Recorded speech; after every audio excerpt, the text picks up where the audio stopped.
तालियां बजनी चाहिए। तालियों से हमें बहुत कुछ मिलता है, तालियों से मोटिवेशन मिलता है, तालियों से सम्मान मिलता है, और इन्हीं तालियों की गूंज के साथ साथ आप खुद भी डिलाइटफुल फील करते रहेंगे।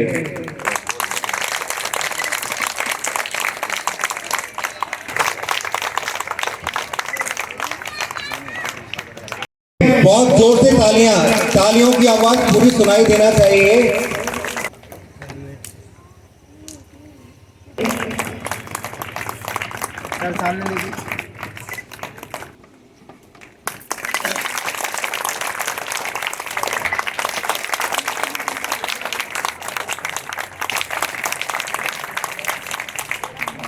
Going to convert in pain, the great painful moment.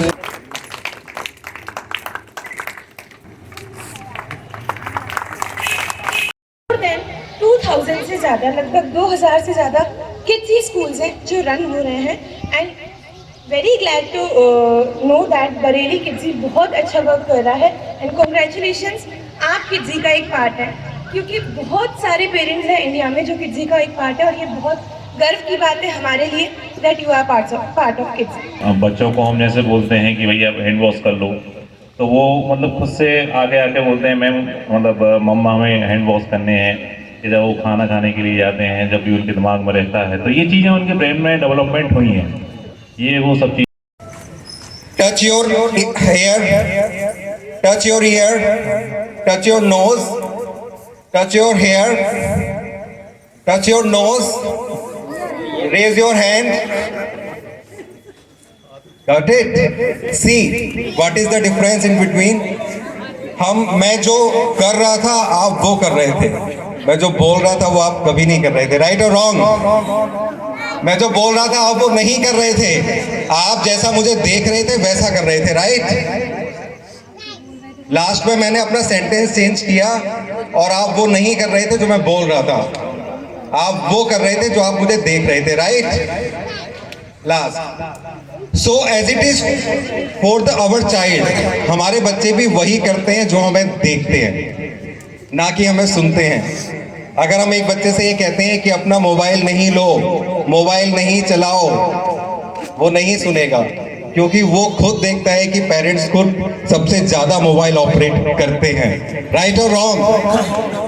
तो इसीलिए वो भी जो देखता है वही करता है, इसीलिए वो जो देखता है वही करता है। तो उसके लिए हमें क्या सबसे बड़ा चेंज करना पड़ेगा? You can do one thing, आप एक चीज कभी भी चेंज करके देखना, कभी एक बुक लेके देखना और उसको अपने बच्चे से पहले खुद पढ़ के देखना। यू बिलीव मी, आपको बच्चे को ये कभी नहीं कहना पड़ेगा कि आपको बुक पढ़ना है, वो खुद आपकी कॉपी करके, जैसा आपने मेरी कॉपी किया, वो बुक खुद लेके पढ़ेगा। मेरे दो बच्चे, एक बेटा राजवीर सिंह और एक बिटिया नमामि, वो दोनों, बेटा है फर्स्ट क्लास में और बेटी है सीनियर केजी में। तो मैं एक जनरल वे में ये बोलना चाहता हूँ, चूँकि हमारा ये जो क्षेत्र है वहाँ पे ज़्यादातर हम लोग हिंदी भाषी क्षेत्र के लोग हैं, तो जाहिर सी बात है कि अगर आपने अपने बच्चों को किड्जी प्ले स्कूल ग्रुप में अगर भेजा है तो थोड़ी सी असमानताएं तो आपको झेलनी पड़ेंगी शुरुआती तौर पे, क्योंकि ये इंग्लिश मीडियम और ऊपर से इनकी जो स्ट्रेटजी है वो थोड़ी सी डिफरेंट है सभी से।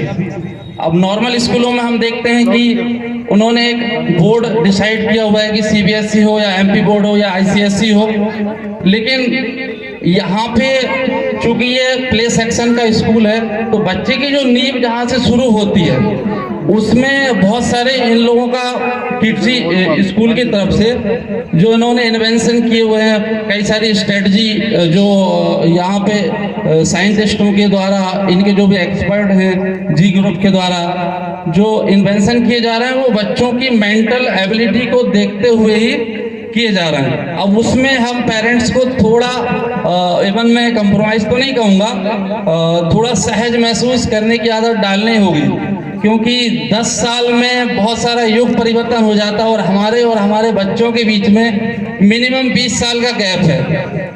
तो अब हम लोग भले ही इंग्लिश मीडियम से पढ़े हो या हिंदी मीडियम से पढ़े हों, लेकिन उस समय का पढ़ने का एक तरीका अलग था। अभी जो यहाँ पे जो सिखाया जा रहा है नए तरीके से, बच्चों को कम समय में ज़्यादा मेमोराइज करने की आदत डालना और बच्चों को इरिटेट ना करते हुए खेल खेल में बहुत सारी चीज़ें इस तरीके से सिखा देना कि वो काफ़ी लंबे समय तक याद करें। तो हो सकता है हमको थोड़ा सा असहज महसूस हो, लेकिन सभी पेरेंट्स अपने बच्चों की रुचि के अनुसार, जैसा कि मैडम ने बताया कि बच्चा हॉबी जिसकी जिस फील्ड में सबसे ज़्यादा है उस पर हम फोकस करें। हाँ, कुछ चीज़ें होती हैं कि अगर आपको जैसे एग्जांपल के थ्रू मैं कहूँ कि आपको टेबल सीखना है 1 to 10 तो वो आपको सीखनी पड़ेगी। हाँ, उनका तरीका किड्जी में अलग है, तो उस तरीके को हम पेरेंट्स को भी सीखना होगा, क्योंकि स्कूल में आपको होमवर्क दे दिया जाएगा, उसके बाद आपका बच्चा पूरे 18 घंटे 6 घंटे नींद लेने के बाद में 12 घंटे आपके पास है। तो अब आप किड्जी ग्रुप में अगर अपने बच्चे को आप भेज रहे हैं तो उसको किड्जी की थीम के अकॉर्डिंग, इवन जब तक आपका बच्चा किड्जी में है, और मैं तो बहुत खुश हूँ कि मेरे बच्चे दोनों मतलब कम समय में ज़्यादा सीख रहे हैं और बहुत अच्छा परफॉर्म कर रहे हैं। बाकी सभी पेरेंट्स अपने अपने बच्चों पे ध्यान दें, जो भी यहाँ पे सिखाया जा रहा है उसका तरीका और उस वे में जो ये पढ़ा रहे हैं सभी अपने बच्चों को अच्छे से अच्छा सिखाएं। धन्यवाद। से सिर्फ एक एज अ टीचर मैं उसकी भावना समझ सकती हूँ, मैं समझ सकती हूँ कि वो मुझसे क्या चाह रहा है, मुझसे पैम्परिंग चाह रहा है, मुझसे प्यार चाह रहा है। तो फिर एज अ पेरेंट्स आप उस चीज़ को क्यों नहीं समझते? आप घर जाके क्यों चेंज हो जाते हो? और दूसरे दिन की फिर ये कंप्लेंट क्यों आती है कि मेरे बच्चे को होमवर्क नहीं मिल रहा है, मेरा बच्चा लिख नहीं रहा है, मेरा बच्चा पढ़ नहीं रहा है? क्यों? जब एज अ टीचर मैं समझ सकती हूँ तो एज अ पेरेंट्स आप भी उस चीज़ को समझिए। क्योंकि बच्चों के साथ मैंने एक चीज देखी, चाहे वो अनुराग हो, प्रणव हो, महिमा हो, जयश्री हो, जहाँ जितने भी यहाँ स्टूडेंट्स बैठे हैं मेरे, मैं उनसे एक बार प्यार से बात कर लूँ, वो मेरी 10 बात सुनते हैं। मैं कहती हूँ बेटा एक बार बस मैं आपकी मम्मा को कॉल कर दूंगी, आप चुप हो जाओ। वो वाकई चुप हो जाते हैं, लेकिन मैं उनका प्रॉमिस ब्रेक नहीं करती, वाकई आप लोगों को बुलाती हूँ और उनकी छुट्टी कर देती हूँ। तो उनको मेरे ऊपर ट्रस्ट है। जब वो ट्रस्ट उनका मेरे ऊपर है तो वो ट्रस्ट आप लोगों के ऊपर क्यों नहीं है? क्यों आप लोगों के ऊपर ये ट्रस्ट नहीं आ रहा है बच्चों? क्योंकि कहीं ना कहीं हम बच्चों को उनको घर में प्रेशराइज कर रहे हैं दूसरे बच्चों से कंपेयर करके। इसको 2 का टेबल आता है, तुम्हें क्यों नहीं आता? अरे ये तो 5 का सीख गया है, तुम अभी तक 2 पे ही हो। दैट इज रॉन्ग, ये गलत चीज है। तो प्लीज मेरी रिक्वेस्ट है आप सभी पेरेंट्स से कि आप भी अपने बच्चों को समझिए। मैं भी एज अ मदर हूँ, मेरा भी बच्चा 8th क्लास में आ गया है, बट मैंने भी उसको ऐसे ही ट्रीट किया, कभी कोई प्रेशर नहीं डाला है मैंने। तो मेरा भी रिक्वेस्ट है आप लोगों से, कभी कोई प्रेशर मत डालिए। और जो हमारा आज का जो प्रोग्राम है वो मोटिवेशन है आप लोगों के लिए, ताकि हम उसको चेंज कर सके बच्चों के माइंड को। तो थैंक यू। आपने देखा होगा कई बार एक्टिविटीज होती है जो आपको स्टार्टिंग में तो लगता होगा कि स्कूल में टीचर ने बोला है कल ये एक्टिविटी है, बट समझ नहीं है क्यों करवा रहे हैं मैम, है ना? हमारे टाइम पे तो इतनी एक्टिविटीज नहीं होती थी, मैम क्यों करवा रहे हैं इतना? लेकिन बाद में जाके पता चलता है ओके इस एक्टिविटी का हमारा बेसिकली ये पर्पस था, बच्चे को ये सिखाना था। सिखानी छोटी सी चीज़ होती है, चाहे वो एनिमल्स नेम ही क्यों ना हो, बट टीचर ने कहा कि हम इनको फील्ड ट्रिप पे ले जाएंगे, राइट? सो वो एक एजेंडा होता है उसके लिए, क्योंकि हमारी जो पेडागॉजी है वो सिर्फ राइटिंग के ऊपर बेस्ड नहीं है। सिर्फ ये नहीं है कि हम बोर्ड पे लिखवा रहे हैं, बच्चों ने कॉपी में किया और बच्चे उसको होमवर्क में करके आ रहे हैं, जो हम अपने टाइम पे अपने बचपन में करते थे, राइट? और ये चीज़ें बच्चों के लिए, आज के बच्चों के लिए इम्पोर्टेंट भी हो गई हैं, ये आप लोग समझते होंगे। कुछ ऐसे पॉइंट्स मैं आपसे पूछना चाहूँगी कि कैसे अगर आप कंपैरिजन करते हैं आपके हमारे टाइम की पढ़ाई का और अभी पढ़ाई का, अभी जो पढ़ाई चल रही है बच्चों की, वो कंपैरिजन अगर आप कर रहे हैं तो क्या डिफरेंस आपको लग रहा है पॉजिटिवली? आप अगर बताना चाहें, कोई भी कुछ शेयर करना चाहें तो कर सकते हैं। मेरा नाम शांत सुंदर सिंह राजपूत है और मैं भी एक शिक्षक हूँ और शमी का पेरेंट्स हूँ।